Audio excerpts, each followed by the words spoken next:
Hello everybody and welcome back to the English shooting live stream. I will of course be your host this evening, Callum, as always, and welcome to 2023, the first live stream of the new year. I hope you all had a fantastic past week, couple of weeks. Can't remember the last time I did the stream. It's getting like that now.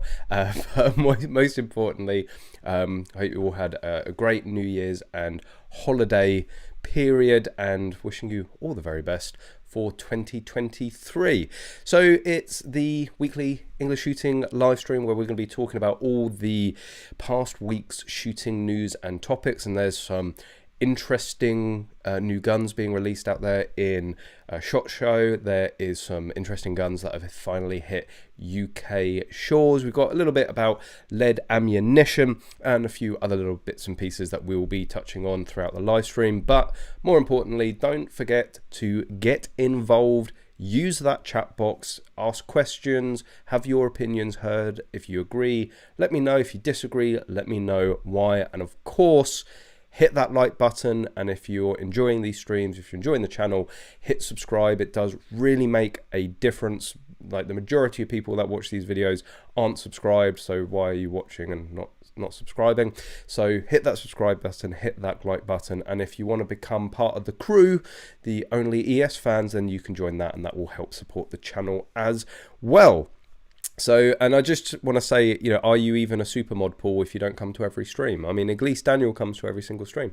But getting into the first topic of this evening, and this is something that affects absolutely everybody.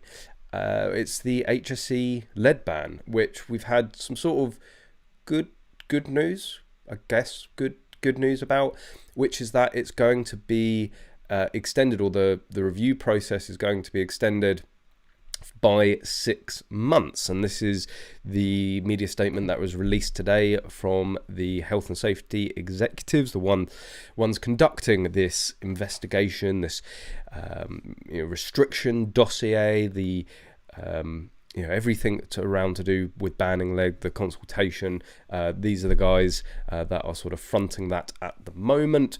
So of course we had this consultation, which I absolutely pleaded with everybody to put some sort of response, no matter how big, no matter how small. It was important that everybody had their voice heard. This isn't just about licensed firearms owners or certificate holders. There's about 600,000 certificate holders between shotgun and firearm certificate holders within the UK, or firearm certificates within the UK. This is all shooting. This is air gun shooting. This yes, is licensed shooting, but there are millions of people, like multiple millions of people, that you will be using lead ammunition in some way that will be affected by any of the outcomes of this restriction. So incredibly important that we all responded.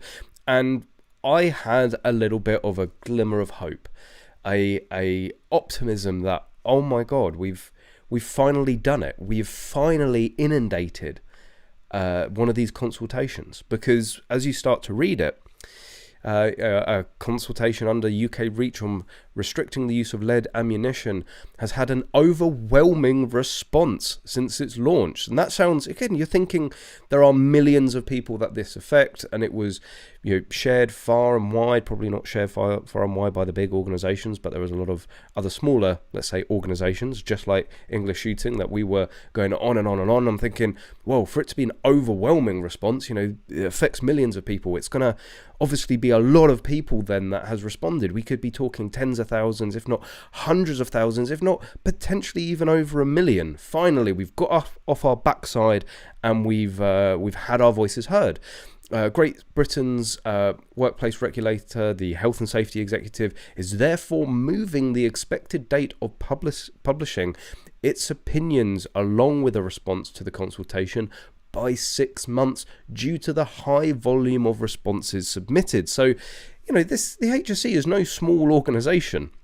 They're going to have a lot of people working on this, and to get the sort of numbers to delay it by a further 6 months. And bearing in mind, they want this to happen. They want this to happen as quickly as possible because, of course, it's a backdoor ban, isn't it? It's a backdoor ban to shooting. So, you know, it carries on, and it all sounds very positive. The use of lead ammunition for outdoor shooting over wetlands is already subject to regulation in Great Britain. HSE is establishing whether additional controls are needed for outdoor shooting. Again, the language sounds fairly good. Like, they are considering the fact whether stuff is actually needed.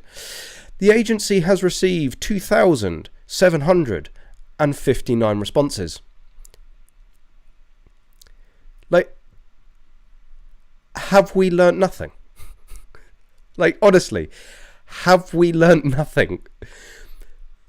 The firearm safety consultation was pitiful, right? That was 3,000 responses. And that affects 600,000 people. But this literally affects every area of our sport, from hunting with shotguns, from hunting with rifles, with hunting with air guns, to target sports with rifles, target sports with shotguns, target sports with air guns. Whether you're a licensed firearm owner, whether you're an air gun owner, or even if you collect firearms, this affects you. Literally the biggest threat to shooting sports, to the millions of shooters and firearms or gun owners in the UK, 2,759 responses. Like, just, and I thought, I just literally don't know what to say. Like, what is the point? You know, and then you start to think, well, hang on a minute. How many responses were they? How many responses were they expecting to be overwhelmed with 2,759? I mean, how much thought actually went into this by HSE?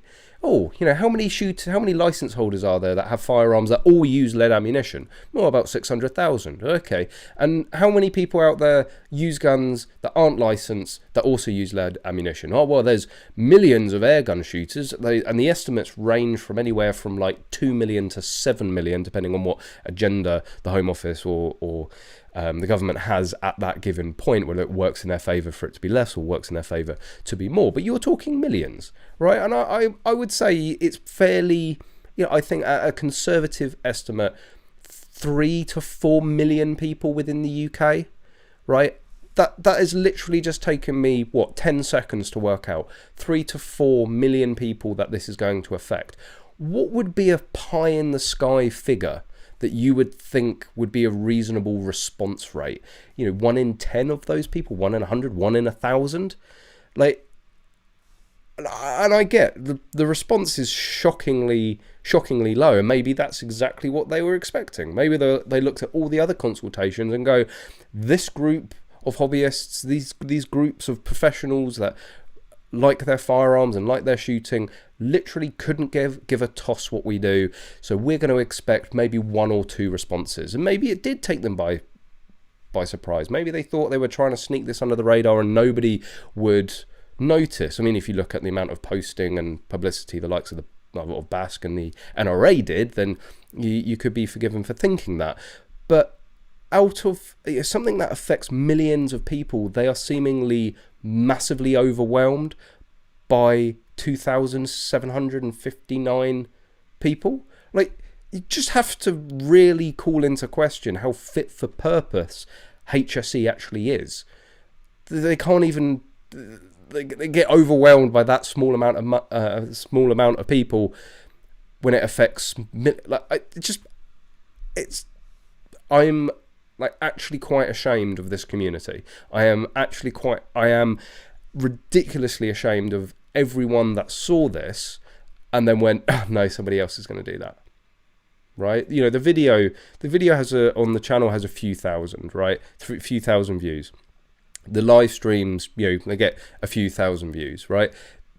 Just based on the people that watched it. And I think I put a fairly clean cut clarification of how important this was. I think the posts that not only myself did, but many other different channels and many different pages put out, stressing how important this was. Like, we know that just the small group of us alone have potentially reached tens of thousands of people, and it couldn't have been clearer how actually easy it was overall once you got past the confusion, again potentially quite deliberate, but stressing how fundamental this is to the future of our sport. We even had, and I know we have a few here this evening, of the European contingents of shooting sports coming over and going, this is what they're doing over here, don't let them. You know, we have examples of countries going, they've tried this before, it didn't work and it almost killed our sports, and yet we're asleep at the wheel again. It's like, why bother? Just might as well just hand in all our certificates, hand in all the guns, and go, let's just make it even easier for you, because people obviously don't care. And it's bemusing. It's bemusing. It's shocking. It's horrifying. It's sickening. You know, there are more people. You think about the number of people in the UK that their livelihoods depend on shooting sports. It's a hell of a lot more than 2,759 people, right? People that literally pay their mortgages and keeps the heating on in their house and fuel in their car because of this industry that could potentially be decimated by the banning of lead. You know, and yes, there's still the argument, will we come out of it the other side in terms of, will there be the alternatives? It's not about that. They are going to make this so ridiculously hard, and they're going to bring this in faster than anybody can adapt to. The damage could be incredibly long lasting, if not indefinite. And the amount of people that depend on this sport for their livelihoods, that their whole lives revolve around the sport, and yet people just really couldn't give two tosses about filling out a 10-minute consultation. You know, it's back onto their press release. The agency has received 2,759 responses, including many detailed and technical submissions that need to be worked through. This was 9 times that of a similar exercise across the EU, which also saw a 6-month extension. I mean, you know, really? Nine times? So you had like 300, you literally had like 300 responses and you still needed 6 months. It's just laughable. It's just like everyone involved in this, us, them, the government, it's just laughable. It is just, we're in the world of insanity now, aren't we? HSE confirmed the extension today, Thursday, 5th of January 2023, as the agency that operates UK Reach, a system of ensuring that chemical substances used in Britain are safe. To help HSE understand how to provide the most effective, proportionate and practical approach to manage risks to health and the environment, a public consultation was open for 6 months. Again, we had 6 months. You know, we had 6 months to push this and to answer it. It's not like they really just blindsided us with it. It was published on the 6th of May 2022, along with the restriction dossier, to gather information from different groups affected. Dr. Richard Daniels, HSE's Director of Chemical Regulations Division, said it has been really encouraging to see the level of interest received. I love how they're almost positive about it. Like, woo, oh my God, it was so popular. And it's like, really? And what even if we say 4 million people, let's check I've got the right amount of zero. 4 million people divided by 2,759. Or no, it's the other way around, isn't it? It's very late and I'm very angry. The rage is consuming me. That's times by 100. Oh God, I'm having to do quick math here. That's literally, if we say it's 4 million, if we say there are 4 million people that are affected by this, it works out to 0.07% of people affected responded to this. Like, it's pathetic. Anyway, I will stop ranting, and I do know I can already feel the warmth from the chat. I know I can hope everybody on this stream went and did this consultation, but I know there will be a lot of you in the chat going, I did it. Like, this isn't, like, give yourselves a pat on the back if you did it, because you are one of the very few, like, literally proportionately there. I will stop in a minute, I promise. I promise. There are proportionately, I'm gonna pull down the screen. I'm gearing up. Proportionately, there were less people within the shooting community that responded to the consultation than there are people that shoot within Great Britain, if you get what I mean. You know, we're a population of 70 million-ish, and 4 million people shoot, own firearms, use lead ammunition, right? And yet we have 4 million and so literally we have a higher proportion of firearms users within the general public than the proportion of people within the shooting community that responded to this consultation. Like, how is that even possible? To help HSE, oh no, where was it? It's been really encouraging to see the level of interest received, underlining that it is important we get this exercise right for the benefit of effective groups, people's health and environment. I really don't know if this is just completely laced with sarcasm. Like, it just, I can't, I can't, and it doesn't make any sense. 4 million people that it affects, and they're going, oh, we're overwhelmed. Oh, it's obviously really important because of how many people responded. Although we have more than tripled the number of people working on the consultation responses, what was it, like half a person part-time or something, our technical specialists will need more time to both consider responses and put forward our concluding opinions. The UK REACH legislation enabled us to make an extension if needed. We're making the necessary changes to the legal timetable and keep ministers updated. An initial review of the responses indicates that alternative risk management options, including alternative degradations, may need to be considered. HSE is therefore working with external specialists to understand technical information submitted to the public consultation. The agency is also further engaging with interested parties to refine any degradation proposals. HSE initially received a request in April 2021 from the Secretary of State for Environment, Food and Rural Affairs, DEFRA, with the agreement of the Scottish and Welsh government to prepare a restriction report assessing the use of lead in ammunition under the UK registration evaluation whatever, UK REACH. The restriction dossier, this is all just stuff we know. This is all a bit blurby. But, okay, so if I just calm down for 2 seconds about how ridiculous it is that we only had 2,759 responses, and if I take this at face value and not HSE just literally whacking their sack out and dangling it in front of us laced with sarcasm, that's an image that I didn't need, and I apologize, but you know, if you take this at face value, it is actually quite positive if you take it at face value.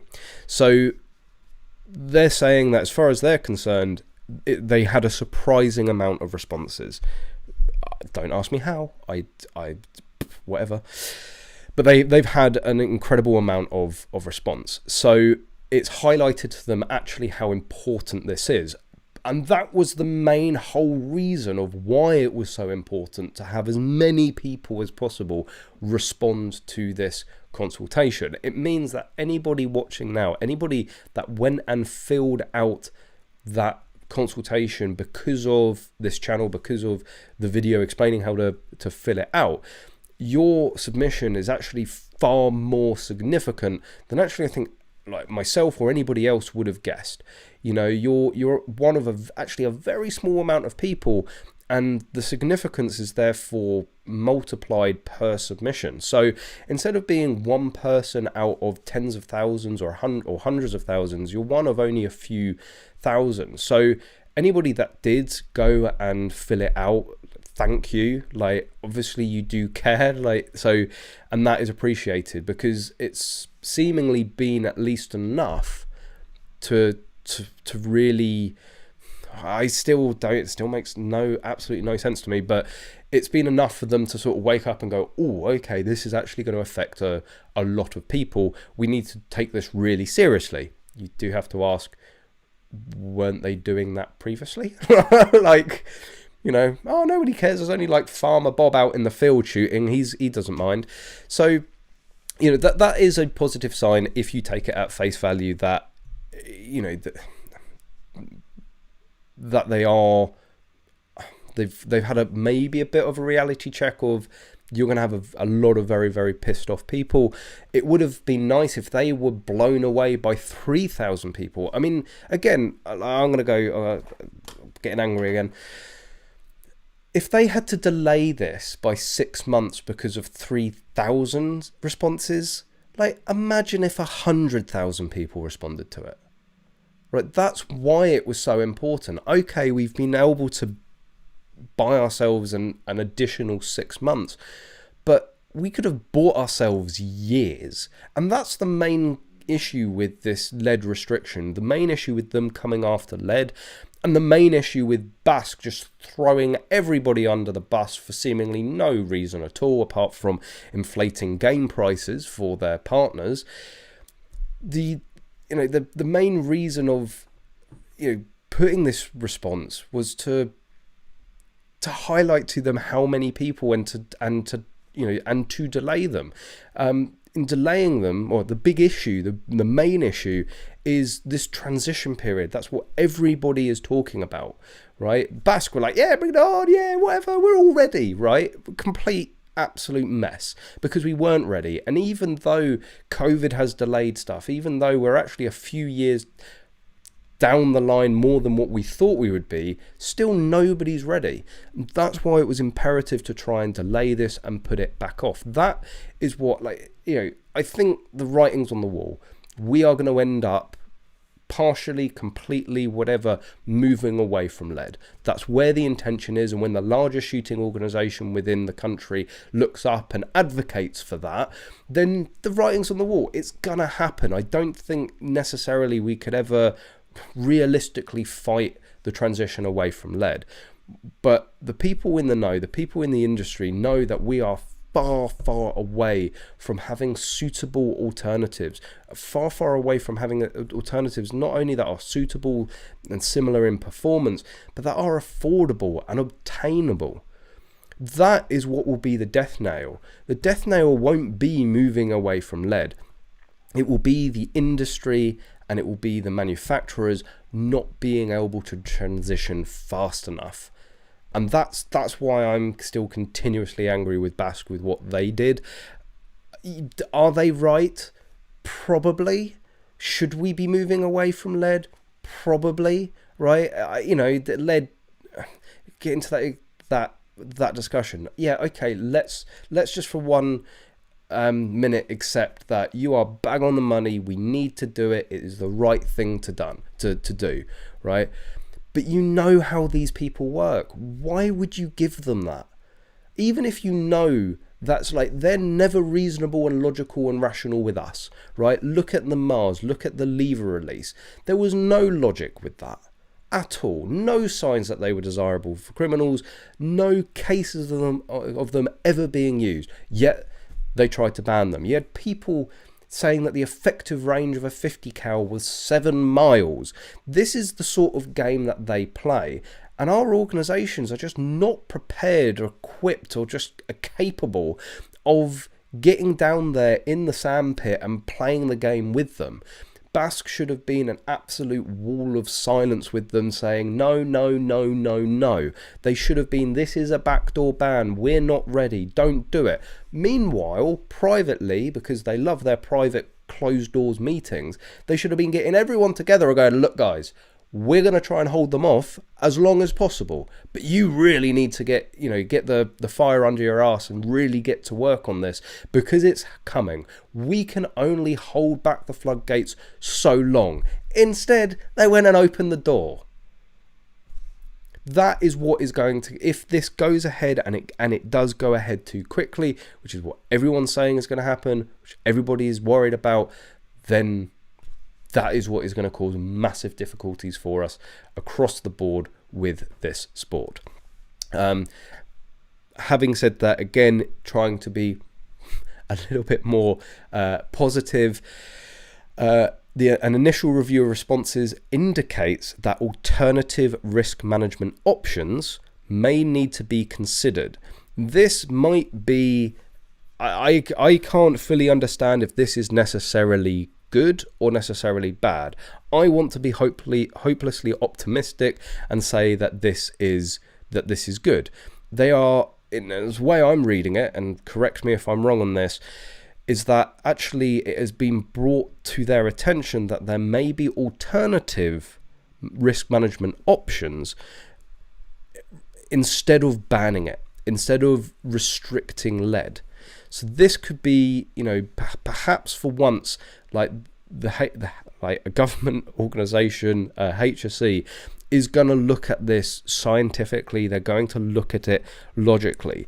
Perhaps we may be in a situation that, yes, there are higher powers out there. There are organizations and departments that want to use this as a backdoor ban, but HSE are actually going to go, well, hang on a minute, guys, we're sort of the scientists here, right? We are the engineers, and none of this makes sense. We don't need to ban it. We can just do, A, B, and C, and that is going to manage the risk enough. They may end up getting the, basically being the blockers for us just through logic and science. That would be, I think, a first. Logic and science from a government department saving shooting sports. Like what we're going to have next? Licenses for handguns? It's a miracle. So yes, ultimately the statement is positive. I think, again, taking it at face value, you can go, okay, well, straight away the positive is that we've got another 6 months. Manufacturers have another 6 months. Yes, it could have been a lot longer with a lot more responses, but we've got that extra 6 months. That could really be the make or break of things. And it sounds like that they are considering other options, and they understand how many people this is going to affect. And the government probably may even realize or click how many voters and taxpayers this is going to affect, bearing in mind that the shooting industry within the UK is £1 billion industry. There's a lot of tax revenue for the government raised with this, and we talked about this when he became Prime Minister. But Rishi Sunak, he is the MP for Richmond in Yorkshire. It is a grouse shooting constituency, right? And he may be very wary of pissing off his own constituents. At the very least, he may have actually and I know it's not just him sat there running the country, but there may be a bit more understanding about how many voters and taxpayers this could affect, and the potentially very powerful, very affluent industry that this could demolish. We've all said that, if you want to protect shooting sports, you need to get the game shooters and shotgun owners involved. This does that, right? And when you get the estate owners, you get the lords and the sirs and all of that involved, then they're going, that's where the power is, that's where the money is. And those are the people that are going to have the ear of the likes of Sunak, that are going to have the ear of cabinet ministers and MPs, and they're able to go, look, you're barking up the wrong tree with this. You need to go in this direction. So I think overall it's positive, but in the same way, in the same breath, it is just astounding, absolutely astounding that such a pitiful response again. And this was plastered more. This affects more people, and it was promoted far more than the firearm safety consultation. And yet, I don't care. If someone else will do it for me. The organisations will do it for me. Yeah, because they've always like stuck up for shooting sports and not backed down and cowtailed and allowed them to just take whatever they want. And breathe. It's just disheartening at some points, isn't it? But let's see what you guys are saying. Carl Volt, they finally put in writing that the 1022 is now banned for hunting in Norway, now requiring the same license as an AR-15 to be able to buy, which takes 2 years. Jesus, and that's certainly not heading in the right direction. Paul IPSC, Callum's New Year resolution, actually stream every week. Well, perhaps if I had some help. I'm such a super mod, you have to have me in small doses. If I was here every week, the stream would crash. We can test that. If the stream goes down tonight, I'm not going to be happy. Tony Victor, if lead pollution through shooting is such an issue, bearing in mind how long it's been going on, why isn't the countryside littered with wildlife killed by lead pollution? Yes, and again, the same arguments about lead piping, lead roofs. Like you think in terms of shooting versus the lead that's out there, you know, within homes and in the streets. Like if it really is that big of an issue, why aren't they going for something far more potentially, something far more damaging?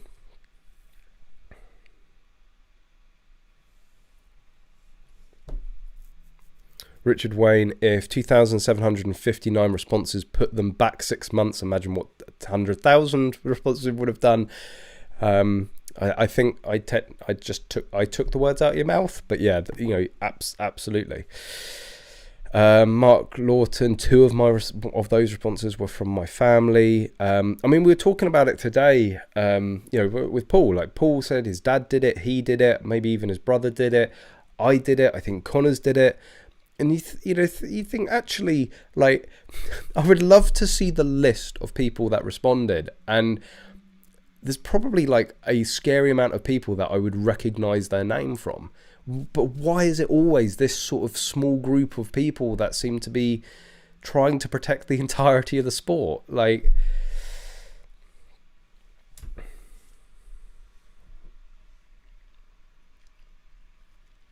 I put mine in and know of at least 15 more, as we spent 5 minutes at the club doing it on the phone. That's over 0.5%. It's just unbelievable. I responded to every consultation and so did my son. I'm lost for words. Tony Victor, most Section 2 shotgun and Section 1 hunters / pest control I know have simply accepted that there will be a lead ban. Very few responded to the consultation. Like, I can understand being dejected. I can understand feeling like there's nothing that you can do and it's just going to come. But it's not like it cost you anything. It's not like it took that much effort. It's just one of those, you're not going to do any harm. It's 5 to 10 minutes of your time for, like, if you... I sort of have a little bit of saying in terms of, like optimism or, put yourself out there and give things a go. Like, if you don't, if you convince yourself that the answer to something is going to be no, right? And you build that up in your head and you don't go and ask a question or ask for help or ask for something out of the fear of them saying no, well, what have you lost, right? If you don't ask the question, you have 100% chance of failure. Even if it's incredibly slim of them saying yes and giving what you need, you have an infinite larger chance of getting what you want by actually asking or actually doing something with no risk. You ask for something and they say no, nothing's been lost. If you fill out a consultation and it doesn't do anything, nothing has been lost. But if you sit back and you go, no point, it's no point. It's going to happen. That's self-fulfilling. Yeah. If you sit back and do nothing, it absolutely is going to happen. And no matter how bigger of a chance or smaller of a chance it was of having an effect by responding to that consultation, it's going to have a darn sight bigger effect than doing nothing at all. David Kiddle, I marched with thousands back in the day of firearms banned. Sod all was gained, and you'll never see that number of people protesting again. And I think, you know, I wasn't there during the ban. I was not even into double digits at that point. You know, that's how young and youthful I am. But I do understand the dejectiveness of shooters, certainly shooters that went there and marched for the 96, 97 bans, because like ultimately they were let down by their organizations, right? The shooters themselves went out and did something, and they expected their organizations to fight tooth and nail as much as they were prepared to do, not literally, but, you know, politically. And yeah, everyone you talk to, they say none of the organizations did, well, a lot of them did nothing, and none of them did what was required. None of them went further. So many stories of the NRA rolling over, so many stories of Basque rolling over.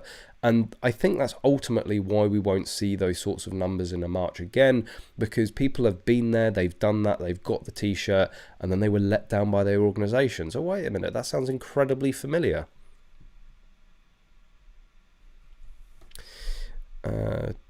Just catching up on all of your comments. Mark Lawton, Hull Ely, Game Bore Air Arms should offer a prize draw for this 10-minute reply, a different type of incentive. Consultation equals free ammo. Yeah, again, you know, it's the ammunition manufacturers that have a lot to lose if they can't transition. Same here. UK PSA, CPSA, NRA, everyone emailed about it. You know, Basque have 150,000 members. You know, like, they boast all the time they're the largest organisation, they've got the most memberships, but they do naffle with it. You know, 3,000 people out of 150,000, that's like 0.2%. Is that right? 1% would be, no, wait. I'm crashing. I'm buffering. Let me, calculator. I think this is a 0.2% divided by 150,000. Or is it 2%? 2%. That's 2% of their members. Like, whoop-de-doo. Oh, you got 150,000 members. Well, you don't do anything with it. Like, you know, effectively 2% of their membership responded. I mean, like, the UK PSA, they have 1,400 members. You know, at least the UK PSA can stand back and go, well, you know, double the membership effectively responded to the, and I bet you, absolutely, put money on it, there are a higher proportion of UK PSA members that responded to this consultation than Basque members. You know, so, you know, we say all the time it's about numbers, but you need to be able to use those numbers.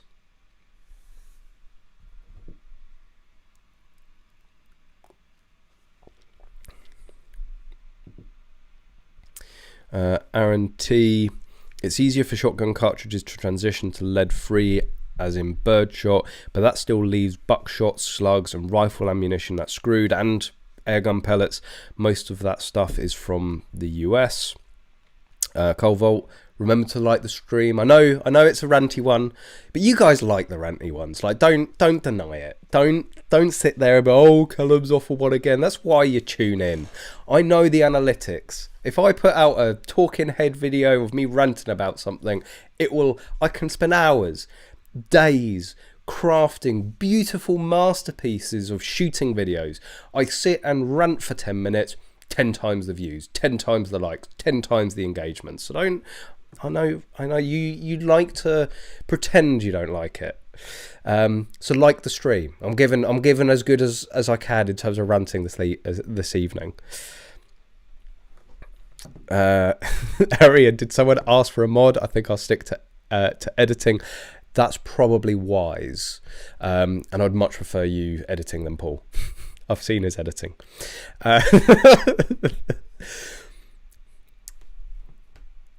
Having looked at the consultation papers, it did seem that unless you were part of a club, association or organisations, the answer you gave were just your opinion, but by default virtually useless.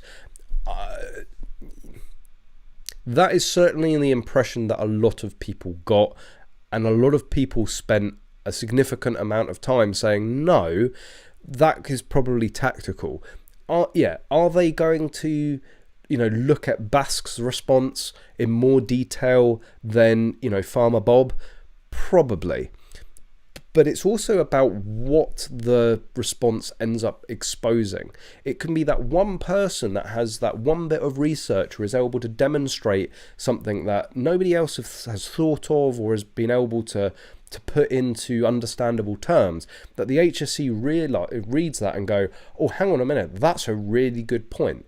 And that can come from anybody, right? At the end of the day, the people that make up Basque and these shooting organizations, they're just people, right? They're just shooters. They sort of started just you or I, and as you or I. There's no reason. You don't have to be a member of one of these organizations, be employed by them or contracted by them to make a difference here. If you've got a good point and if you can put it well with evidence, they're going to take it seriously, right? They have to. They could be like, they would be open up to a lot of liability if they just blanket ignored a lot of the responses, right? And years down the line, someone goes, look, I submitted this, it was ignored, and look at all the damage they've done. I'm going to sue you because you didn't obviously look at my response. Daniel Griffiths, I'll say again, do our own coordinated consultation. Basque and shooting media needs to get their fingers out of their arse, change the rules of this game. RFD all involved, absolutely. Poor IPC, don't diss my edits, I'll get better then. I'm trying to teach him. I'm trying to teach him the way. Orgs have more political clout, absolutely, but they don't use it. It's all well and good. They could have, the nuclear button to political clout. If they're not prepared to push it and use it, what is the point? Anyway, I'm going to Heppy. Surely Paul is a minor mod.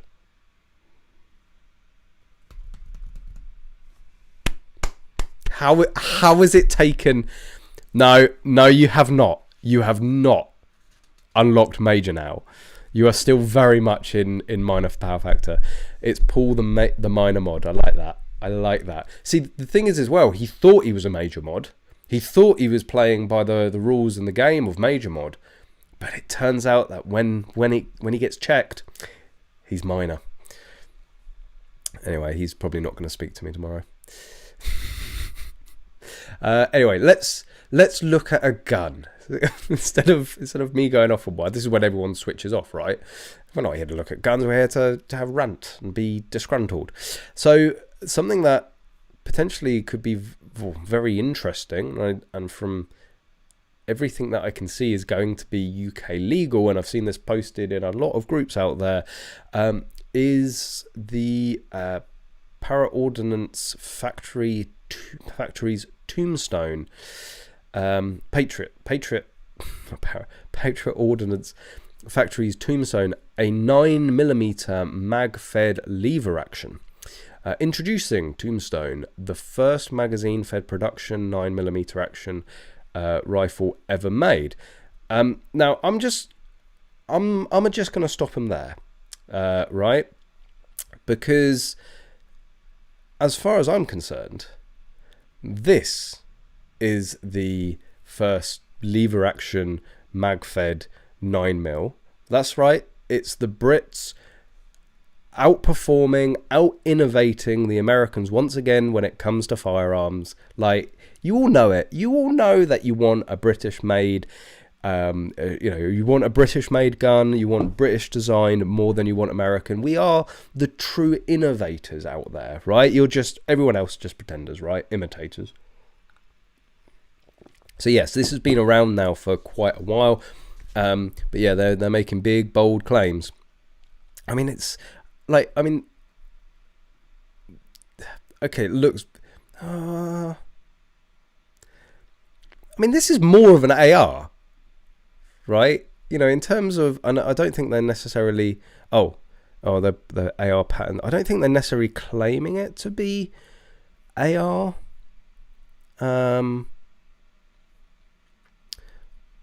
But anyway, it's an interesting looking gun. Right, I'm sure these would sell if they came into the UK, and from what I can understand, it meets the length. It looks like it's going to meet the length criteria of 24 inches overall, 12-inch barrel. It's underlever, which you can have a centerfire cartridge with. So yeah, I know there's a lot of people wanting to see this come to UK shores. I'm sure somebody will. Patriot Ordnance Factory, aka POF USA, is best known for their AR pattern rifles, particularly their piston-driven models. The Arizona-based operation began its existence in late founders Frank D. Sommer's garage, fueled by his experience as an aerospace engineer, and is still carrying on strong with his memory. They announced the new PCC, the Phoenix, at SHOT Show 2022, and are now doubling down in the 9mm game ahead of SHOT Show 2023. Their newest pistol caliber gun looks a bit different, however. Meet the 9mm mag-fed lever action Tombstone. It looks sort of like a mix of about 4 different guns. It's like, is that 4N from a Typhoon? Right? It's like, it looks like it's got the barrel from like a Barrett.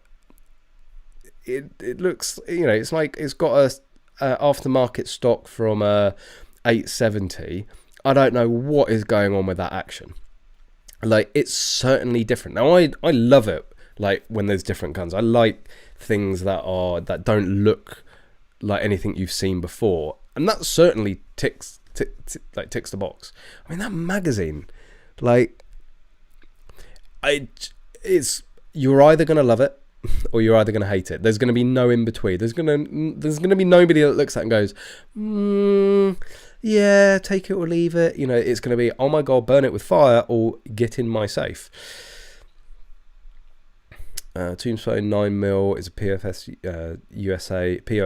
USA's take on lever action. Tombstone is a modern lever action chambered in pistol caliber, initially offered in 9mm.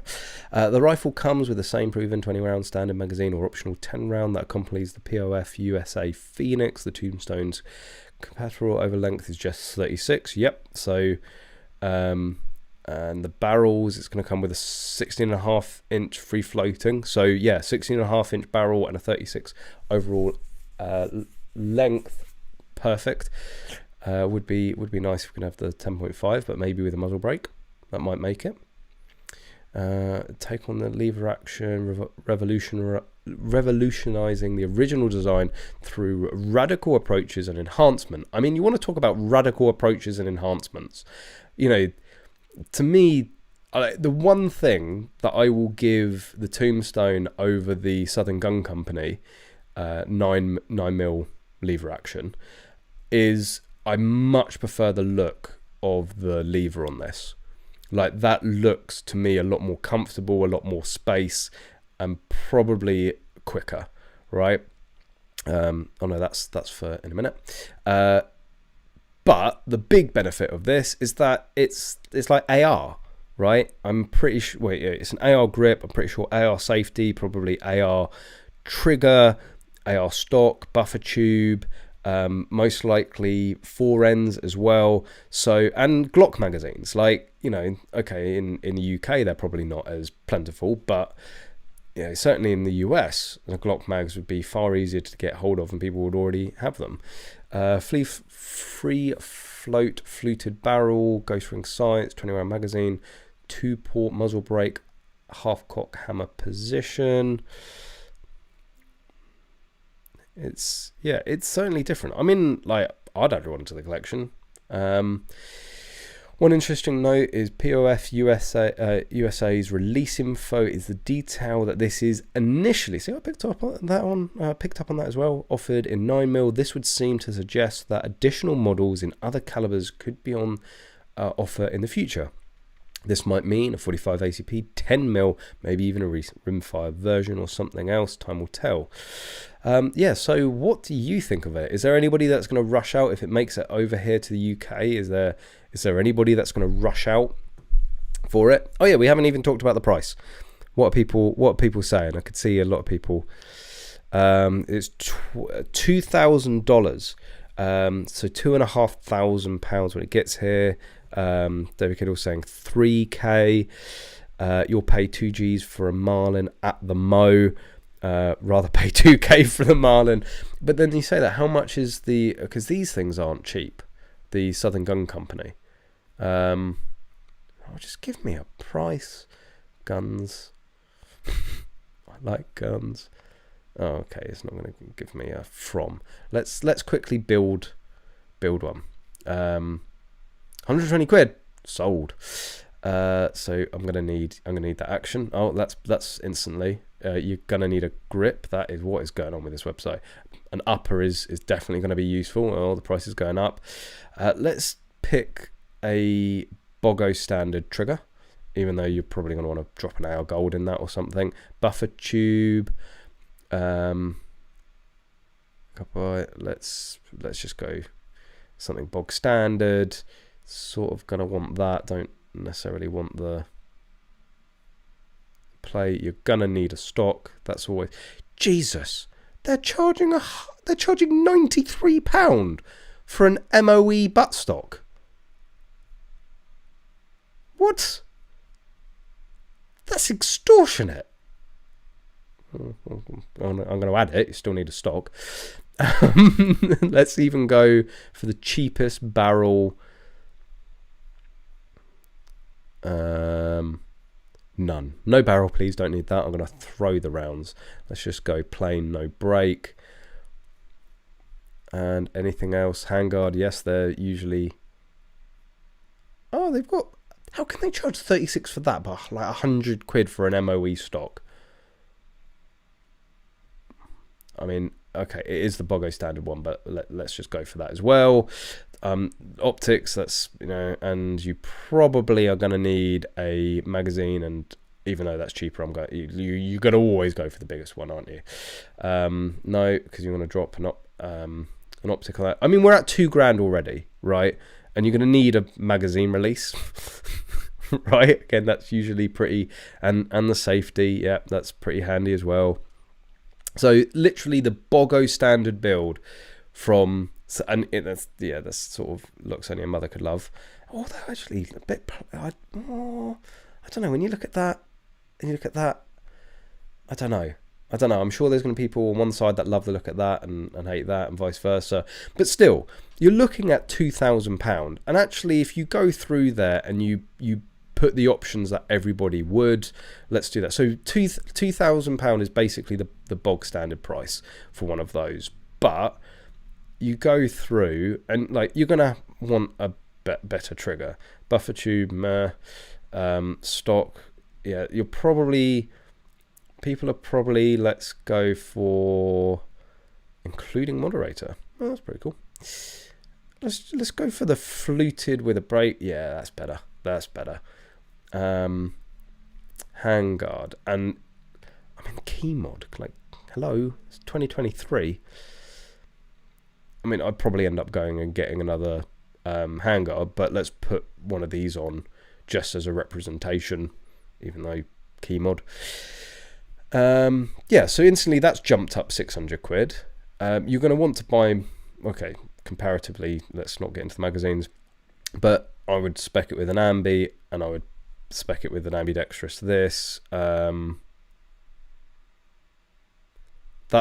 probably the spec I'd go. So you're at 2,770. So even if this comes out at £2,500–3,000 £3,000, Like, it's actually in the right ballpark. It's not horrendous. We're not getting absolutely gouged on the price as we usually do. It's comparative. Callum, they are both awful. Look, we live in the UK, right? This is the equivalent of like Japanese porn to us, right? Like we can only have the blurred stuff. Like, you know, we have to change our tastes here in the UK, because there's no point looking at the real sexy stuff because we're never going to have it, right? So we have to condition ourselves to be able to get off on this sort of stuff, right? So I know it's, you know, you look at it and you go, what have they done to my boy? But it's the UK. We've got to be grateful for what we have. Oh God, give me a boot I can lick. But yeah, let me know what you would prefer, because I think on price they're going to work out about the same. Like I don't know. I like the fact that obviously that's made in Britain. It's, you know, Southern Gun Company. They've done a hell of a lot to sort of keep us in the game with certain innovative mechanisms. But I don't know. I don't know. That's it's a hard one. Let me know what you would go for. Would you go for the POF, or would you go for the Southern Gun Company? Mr. E30, would it be possible if you could touch on the Basque Northern Ireland general license update and what it means for someone that helps at farms and fields on crows and magpies? Absolutely, your wish is my command, sir. Let's get rid of all of this. So I did see that pop up. Again, I've talked about the general licenses when it was over here in the UK. When I say the UK, when it was in England. But again, it's not really an area I'm like super knowledgeable about, like general licenses and stuff like that. But Basque, they've got an article, so we can have a look. We can have a look at Basque article and go through it. So significant changes to Northern Ireland general licenses. Basque is advising members that Northern Ireland's Department of Environment, Agriculture and Rural Affairs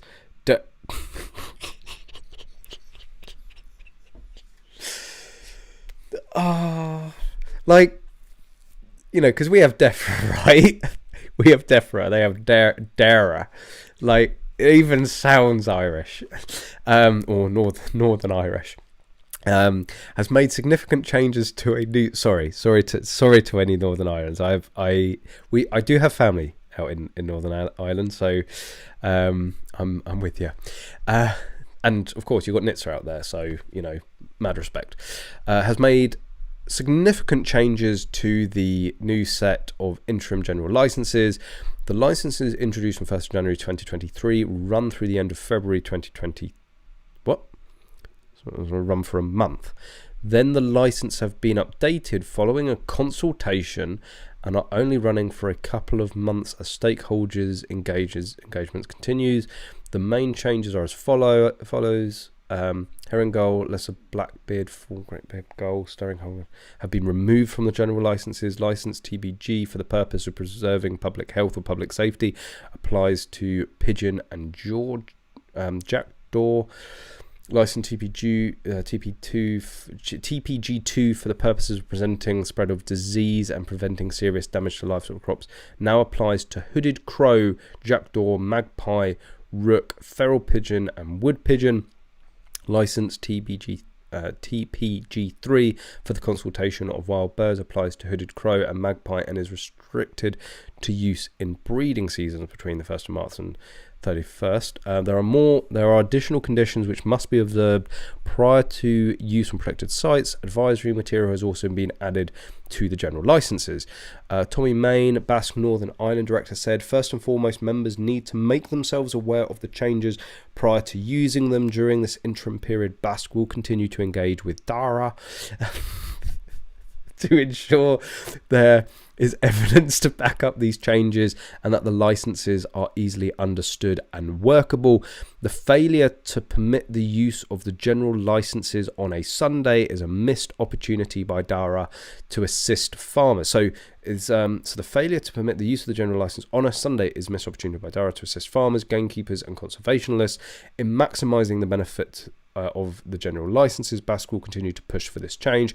BASC is advising members to contact DARA to and apply for an individual species-specific license if the interim changes impact their work and livelihood. These next 2 months are essential for DARA to get these licenses right and working for Northern Ireland. So again, I don't necessarily know the ins and outs. I've only literally just picked that up, but in terms of the issues that we had over here in England when the general licenses went walkies, thanks to Mr. Chris Packham, is, I'm assuming there are a number of different species and birds that are a pest, that are a predator, that do need to be controlled, that perhaps that this doesn't cover. Well, the downside to the effect that is going to have on farms and fields is that if they can't shoot certain pests, but those pests are killing lambs, they are destroying crops, then farmers are going to lose their livelihood. They're going to lose their cattle. They're going to lose their crops. And also it makes it a lot, if you have to be certainly more specific about what you're shooting, but certainly if you're more specific about it, it's going to make it harder for you to go out there and do. And we saw this. It was a good month or so period where farmers were pretty much heads in their hands, crying, going this is my livelihood literally being destroyed before my eyes, and I can't do anything about it. So it's incredibly important, regardless of if you're, you agree with hunting, you agree with killing animals, it needs to be done, right? It absolutely needs to be done. We need to be able to protect our crops. And it doesn't matter if you're vegan, vegetarian, pescatarian, or whatever. Your food will come from these farmers' fields, right? And whether you like it or not, they are going out there and they are killing pests to protect your food. That's why I don't think anything is truly vegan or truly vegetarian. And it sort of makes it all pointless if you're one of these militants that absolutely not, even if I smell leather, I must go and give myself 10 lashes. Something at some point has been killed for the products that you are consuming, right? It's inevitable, right? And certainly for all of the crops that are grown in our fields, be that within England, Wales, or Northern Ireland, Scotland, there is Farmer Bob out there with his shotgun protecting those crops, because everything that he protects ends up going, it goes into his pocket. It goes into the farm's income for the year. So you better be damn sure, cartridges are cheap. Grain is not. So yeah, that's certainly the issue that we were having here within England. And it creates a lot of people being dejected. These sorts of jobs, the people that go out and do this for a living, they're not easy jobs, right? It's long hours, hard work, stressful, sometimes soul destroying, right? And people just want to make it harder, right? We're in a cost of living crisis, if you want to believe that, but certainly things are going up, food prices are going up, and now people just want to interfere and make it even harder and potentially more costly. If farmers can't protect their fields and they therefore have less yield from their harvest, what's going to happen? The price is going to go up. We should be we should be arming farmers with auto turret miniguns, right? Grain is far too expensive at the moment. Food is getting far too expensive to waste any to these pests. In terms of, yeah, so there's a lot of turmoil with it. People don't understand what they're doing. Like the other thing is, people could potentially become criminals overnight if they believe that this is the status quo, and then they go out and shoot something and then they're caught. They could end up for sort of no fault of their own, believing that what they were doing was lawful because it's overnight. Just, oh no, yesterday it was all right, but today no. So yeah, I hope that sort of covers it. But that's certainly what we had here with within the UK. Got to go adios. Not really super mod, are we? That is certainly more minor mod behaviour.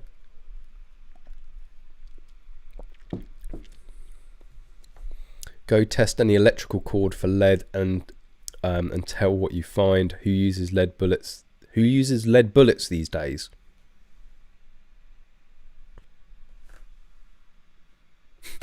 Like that. There is no safe level of lead in the human body. What about mercury? It's in tooth fillings. Seems like more in anti-gunner thing than environment. There used to be a 1520 somebody talking amongst themselves. Fox Quantum, 2 questions. Where is the peer review evidence for the lead contamination in game meat, and also from the numerous amounts of people still receiving their drinking water, and also from the numerous amounts of people still receiving their drinking water through lead pipes? This is why I say, you know, perhaps we have to sort of agree to disagree on the lead, because still no one has fully been able to go this, like, yeah, I'm not going to get a block of lead and start sucking and chewing on it, right? Like, yeah, like we all know that's a bad idea. But nobody, you know, like there was a big contradiction on the Field Sports channel video. Then they got somebody on Basque, and this was in response to what the NSRA went out and did, and was like, look, you guys are selling us down the river, well, you're gonna destroy us. And the guys, he sort of said on one side, we really need to get rid of lead because of, you know, it's bad and no acceptable amount and all this. And then on the same vein, they're saying, well, actually the reason that air gun pellets can continue to be used and rifle pellets and rifle ammunition can continue to be used is because through proper handling of the game meat and decontamination of the exposed areas to the shot, it's safe for human consumption. And you're going, well, if they can do that for an airgun pellet, if they can do that for a rifle round, why can't it be done for birdshot? Right? It's like, it can be done. So, but it can't be done. It can't be done for game meat. It can't be done for pheasant and partridge. It can't be done with birdshot. But it can be done with airgun pellets, and it can be done with rifle ammunition. And of course, like, you know, people say, well, with birdshot, there's a lot more pellets. There's going to be a lot more contamination. Okay, well, just have the birds that were headshot, right? Just have the birds that only a couple of pellets hit in the right place, and it is, you know, it's retrievable.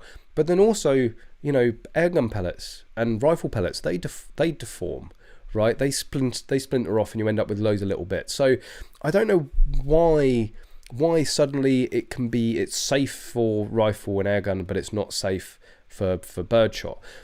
Again, like, generally my own personal summation of it is because, well, they're not trying to sell lead shot deer or steel shot deer to the supermarkets, right? This ultimately, and I really cannot see this in any other way, this is down to all of the specifically game meat organizations. This is down to the game dealers and the estates and everyone involved within game meat, seeing massive profits, massive amounts of money, if they can get the supermarkets and general consumers to eat more game meat, right? And on the face of it, I don't have an objection to that. If suddenly significant amounts of money starts coming into shooting sports because we've switched to steel and game meat, you know, and it's all sustainable and it goes back into all forms of shooting, then fine.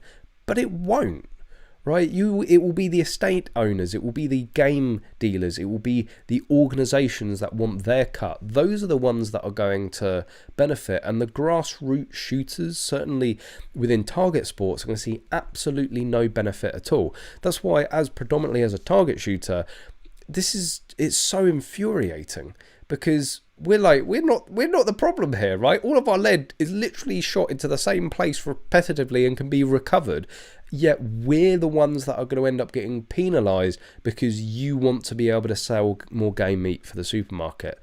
Doesn't really seem that fair.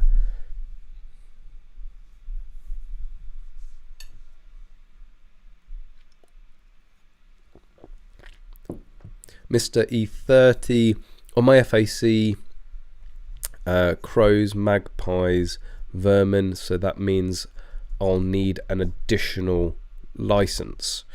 But didn't it say, I thought it said magpie. License TPG2 for the purpose of preventing the spread of disease and preventing serious damage to livestock, crops, etc. now applies to hooded crow, jackdaw, magpie, rook, feral pigeons, and wood pigeon. So I don't know. Am I missing something there?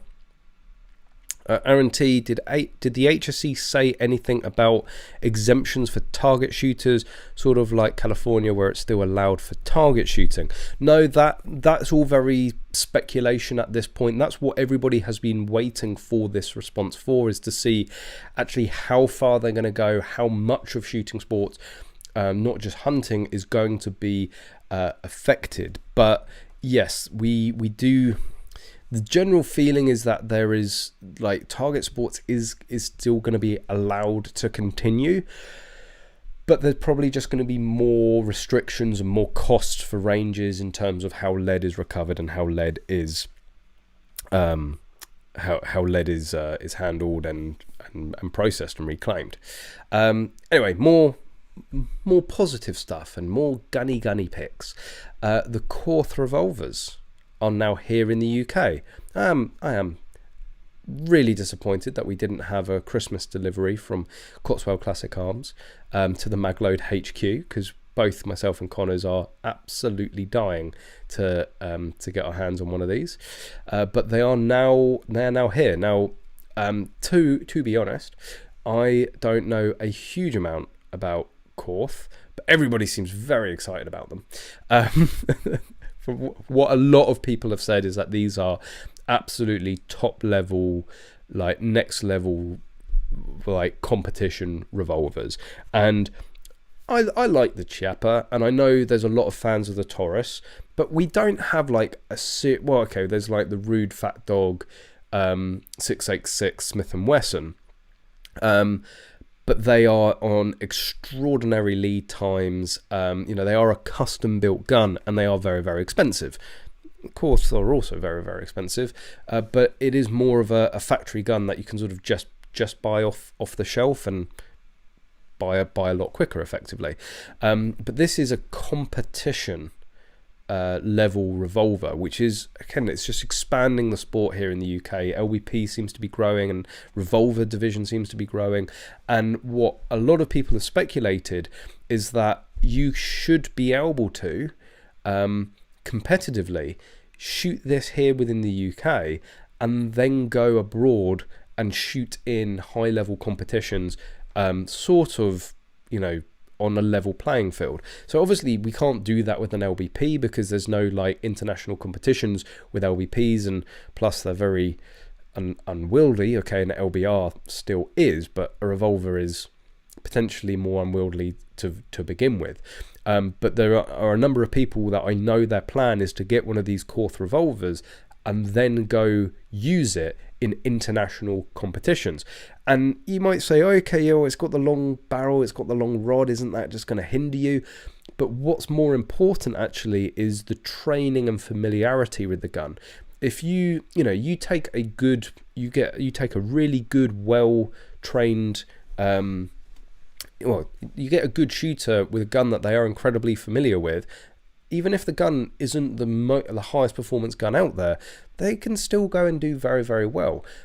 the issue with Brits going and shooting handgun abroad is that we're literally thrown a gun at like the last minute and go, and you have no time to get familiar with it. You get no time to learn it, where it shoots, you know, how to load it, and the muscle memory with it. So I think any disadvantage of having the rod and the long barrel is going to be more than combated and countered by being regularly trained and familiar with these guns. So I think the first picture I saw pop up was actually within the English shooting group, and this is it. I mean, if you love red, this is going to be the gun for you. I mean, as revolvers go, like that's pretty racy, isn't it? And I know that Cotswold Classic Arms was doing their best to tease us. This is another variant that I've seen out there and about. As you can see, these are the first pictures of it actually with a long barrel, with a long with the rod. So I think that's more a classic look there. If you want something a little less racy, a little bit more traditional, still got a little bit of bling there.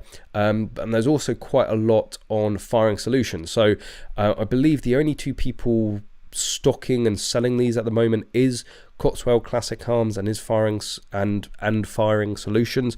It's been Otto at Cotswold Classic Arms that has I believe spearheaded the development and importation of Korth, but I know that Firing Solutions has also been heavily involved. So it's sort of like choose your poison of who you want to go to. You know, Firing Solutions is actually just up the road from us. So if anybody does go and pick up a gun from Firing Solution, unless Otto very kindly wants to send us down one to review beforehand, yeah, if you're picking up a gun, a Korth at Firing Solutions, just pop down to us, please. Pretty please, cherry on top. Love you long time. But obviously there is sort of like the elephant in the room here. They ain't cheap. That is very, very expensive, and I think even more expensive than the RØDE Fat Dogs. But it is a competition level revolver, so like proper high-end competition guns can get into the absolute thousands, and I don't think they're necessarily going to struggle to sell them. I think there will be people that will be queuing up. Like, look at the popularity of the like the Dissident Arms, right? There's a number of people, there's loads of people that would have said there's no way people are going to spend £5,000-6,000 on a shotgun, and now there's actually like a good, you know, community of KL12 owners within the UK. I'm trying to find any more. Oh, I didn't see that earlier. So it does look like they've only got the two variants for now. I'm sure there's the differences there are caliber, but that's also another element that I believe you can buy interchangeable cylinders, so you can use like multiple calibers with them. Really neat stuff. But yeah, basically I think this is pretty clear that you've got the choice of the raced out red, or I think the more traditional sort of wood and black. Some more photos.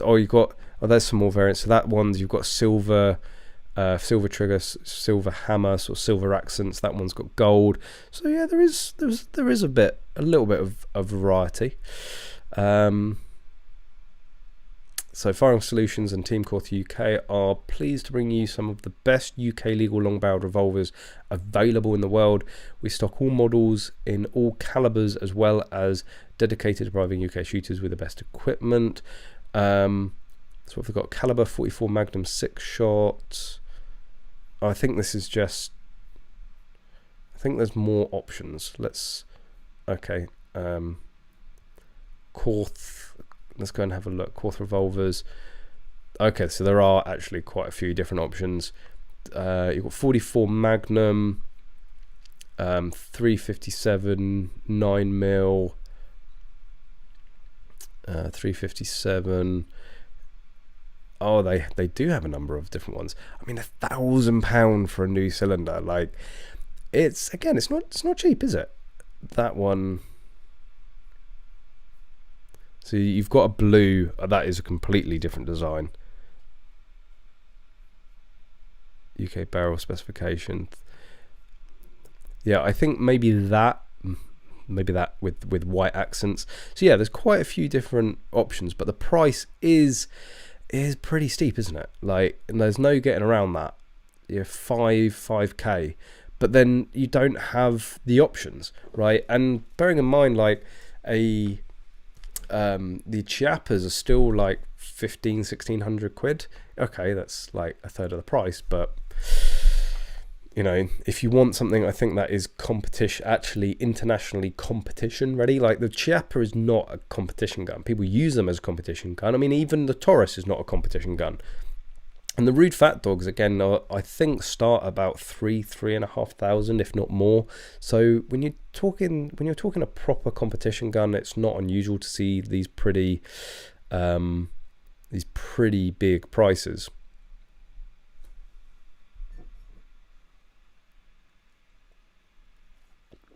Otto is waiting for his mags for a revolver only in Wales. Oh dear, Dan. Yes, we're all waiting for our mags. 6K is getting a bit steep, twice the normal length retail. Well, we're used to getting shafted, aren't we? We're used to getting you know, a 1522, a Smith & Wesson 1522. You can go out into the US and you can buy for like, you know, $300-400, and yet they're £600-700 here. Like, we always pay the UK premium. It's just something I think we've got used to. You ready for more rants? you ready? I'm liking this, like a little bit of gun positivity rant. So this involves the now infamous Jennifer Hyland of the Daily Record. Yes, the same paper, same reporter that decided to take on Recoil. Brave. That's all I'm saying. Fears over criminals making homemade 3D printed, well, 3D guns. Homemade 3D guns. Well, most guns are 3D. 3D printed guns. Sparks calls for tougher firearms laws. Right.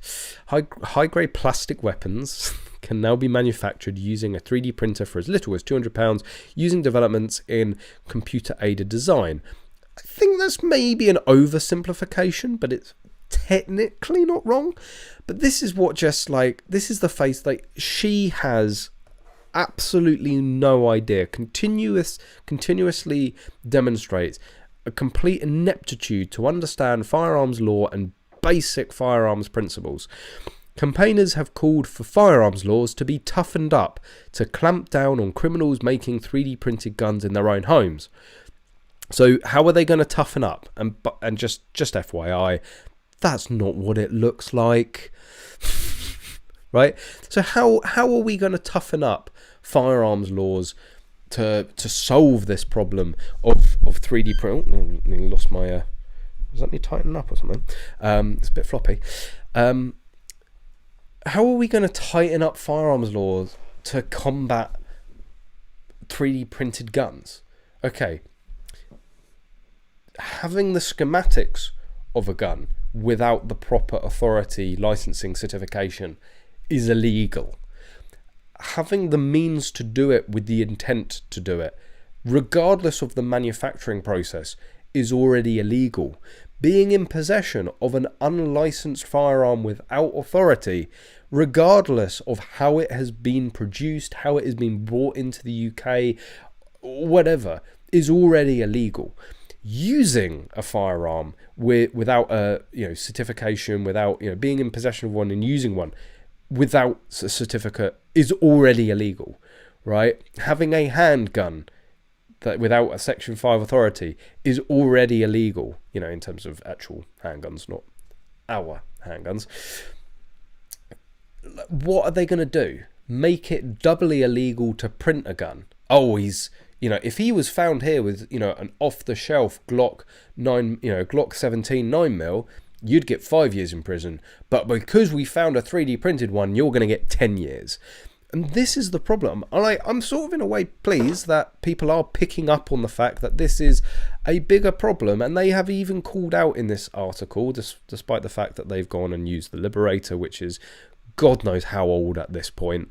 Like, that is really the caveman carving into a stone or hitting rocks together to start a fire in terms of the history of 3D printed guns now. But they do go on to the whole, of course, Peter Squire's Gun Control Network said assessments by police and security experts in 2021 initially showed that they were unlikely to be a threat, but the situation has rapidly changed. And I think what they're referring to is common scenes like this now. Police net one of the largest ever hauls of 3D printed guns in raid on factory in northwest London. It was only a few years ago that we had the first conviction, and now we're seeing sort of full-blown 3D printed gun factories. By mid-2022, following police raids and the seizure of significant 3D printed firearms components, including parts for semi-automatic assault rifles. I mean, this is the Gun Control Network, so that could literally have been like an upper receiver for a 1522. UK authorities acknowledged they had underestimated the scale and immediacy of the threat, and were now grappling with the problem rather sooner than expected. If only there was somebody, not even somebody, even just a YouTube channel that sort of specialised in UK firearms ownership and UK firearms law, that also knew a thing or two about 3D printing and regularly talked about 3D printed firearms and how it's going to be a massive problem here within the UK. If only there was somebody that could have given some sort of pre-warning to the size of the problem that we were going to have. Oh wait, 3 years ago. And I don't think that's even the first video that I put out. This is for all the people that laughed. Oh, it's never going to be a problem. Well, yeah, and this is exactly what I said would happen. They have sort of, oh no, don't worry about it. Oh, it's fine. Oh, now it's a massive issue. And now we're massively behind. Again, I'll put my hands up. I don't know how you're going to solve it. That is why, defense distributed and all of these, can't stop the signal and all of that. That's why they're jumping on this train, because it is effectively, as far as we can see, an unstoppable train. And I think what it ultimately highlights is you can make as many laws as you want. Criminals are always going to find a way, right? And it is just absurd that once again they think that the logical solution to this is more laws, right? It's literally in the firearms guidance, the latest firearms guidance. It addresses it. I'll bring it up, right? 3D printed guns are already covered under the scope of firearms law. It is already illegal to, without the right authority, manufacture, distribute, possess or use firearms, regardless of the technique that has been used to manufacture them. And it's such a common question that you go to the guide on firearms licensing law. What is the government doing to prevent 3D printed guns being used? If somebody were to possess, purchase, manufacture or sell a firearm or its component parts otherwise than in accordance with the requirements of Section 1, 3 and 5 of the Firearms Act 1968, they would be liable to prosecution. I mean, what are they going to do? Again, make it doubly illegal? Are they, are they next going to say there needs to be more laws around murder? We've already sort of got the coverall on that one, haven't we? It's illegal to have a firearm without a certificate. Who cares whether that's 3D printed or whether that's CNC machined or it's coupled together in some shed with, nuts and bolts from B&Q. It's, making more laws around it is not going to help. And once again, the real issue is going to be missed. They're going to divert the attention and the resources away from actually finding methods and techniques in preventing people from being able to 3D print guns, in detecting people that are 3D printing guns and starting up these factories, and also the techniques that are going to have to evolve in the forensics of 3D printed firearms. More importantly, like, you know, it's going to change how firearms forensics works, because it's new materials, it's new designs, new methodology with the construction of these firearms. It's going to have a different forensic fingerprint. In terms of preventing / solving crime, that's where the attention should be spent, not what more laws do we need, what more restrictions. Like, it's already covered under it.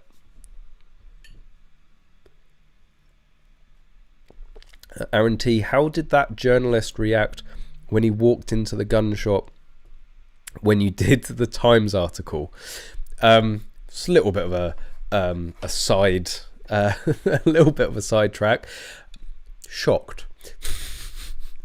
Bearing in mind, so in terms of that's perhaps why Jennifer Hyland hasn't been brave enough to get in contact with me yet.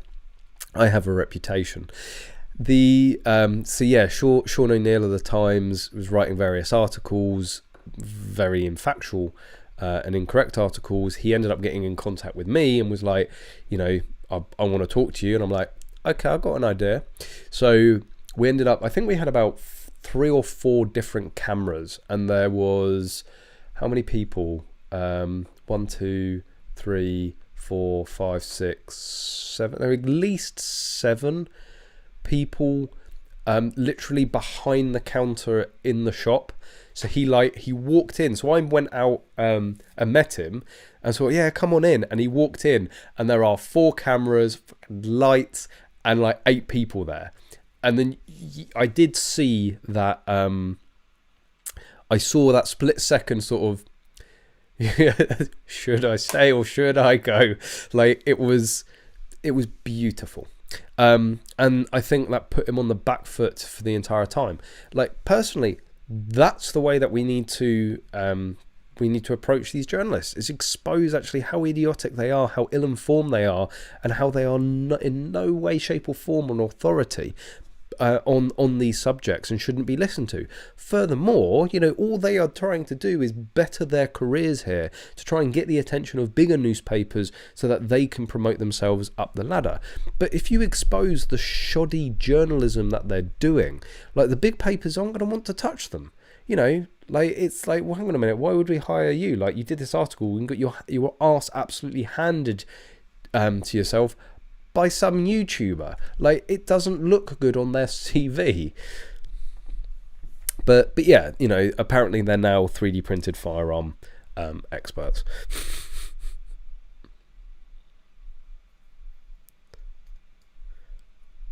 Who thinks that the UK gun laws are too strict? Just asking. It's very hard to give a generalized answer to that. Like, I think it's too strict in some ways. I think in some ways it may not be strict enough. Like, we've had these conversations. You know, in terms of what we can and can't own, I think it's too strict. We should be able to own semi-auto full bores. We should be able to own normal handguns. No statistics or evidence to prove that one gun is more dangerous than the next. And at the end of the day, if we can own box-fed shotguns, we can own 50 cal rifles with none of them ever being used in crime within England, then let's use handguns. And at the end of the day, it's not exactly stopping crime out there, is it? But yeah, anyway, on that note, hit that like button. It does make a difference to the channel, and if you're watching and you're not liking, then why are you watching? And make sure you are subscribed for any future videos or streams. And yes, I gave a little bit of a tease of this week's upcoming video on the channel. Where is it? Let me just bring that up quickly. I'll do this quickly. If somebody who doesn't already know the title of the video or what it's about, if you can tell me what this video is going to be about, there's got to be a prize in it for you. So I put this picture out on the Facebook page, I'll give you a hint. It's not actually about a machete, and it's not actually about the film Machete. But the video does involve a machete. So yeah, if you can guess what the title of this video is, there's a prize, or what the video is about, there's a prize coming your way. But that's just a little snippet. So this is already, like, it's surprising. Like, you know, we have Arian. This is what I said. This is what we wanted to do, wasn't it? Arian sort of come on board and massively helping out. Again, can't thank him enough for that. And I've actually got videos sat there ready to go. It's actually scheduled. So there will 100% be a video this Sunday, and it does involve me with a machete. It also, oh God, this is. I wonder if Hampshire can react quick enough to this. But the video genuinely involves me handling a machete and talking about concealed carry and everyday carry. Right? So yeah, I will let the cogs turn on that one. But that will be coming out on Sunday. Don't worry, any like Hampshire watching, police watching, it's perfectly legal and it's not what you think it is. But yes, machete, everyday carry, concealed carry. Yeah, you'll have to tune on a Sunday to find out what it is. What are some of your guesses? Pizza. Callum's wondering how to load it. My machete's out of ammo. Pizza, is it you opening your FAC letter?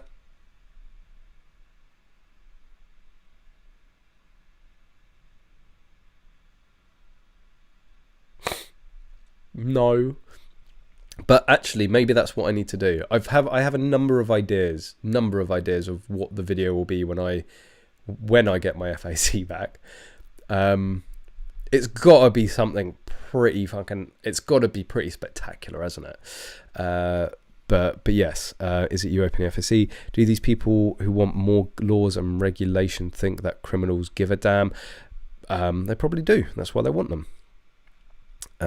Callum the butcherer didn't think Norwegians did things like that. Carl, was that we almost had a ban on all knife sharp instruments over 10 inches in Norway because of like 3 or 4 incidents in the city, with no exceptions, not even for pro chefs.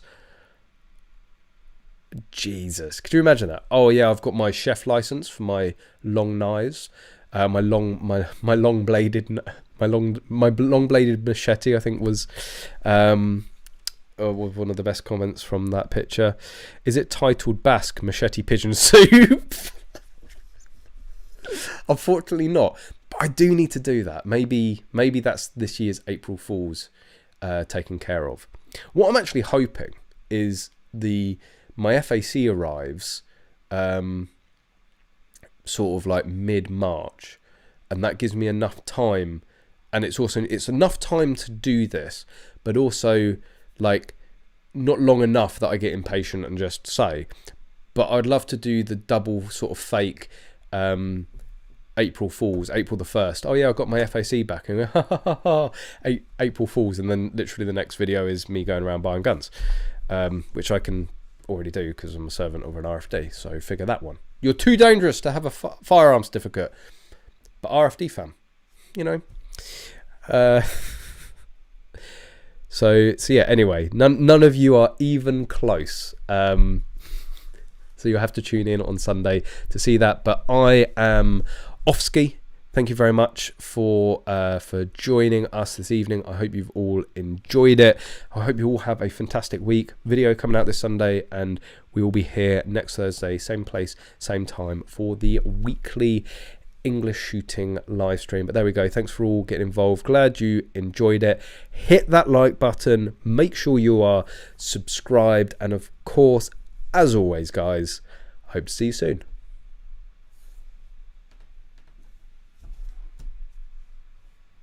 Or not, because the button didn't click. Well, this is awkward. See you next week.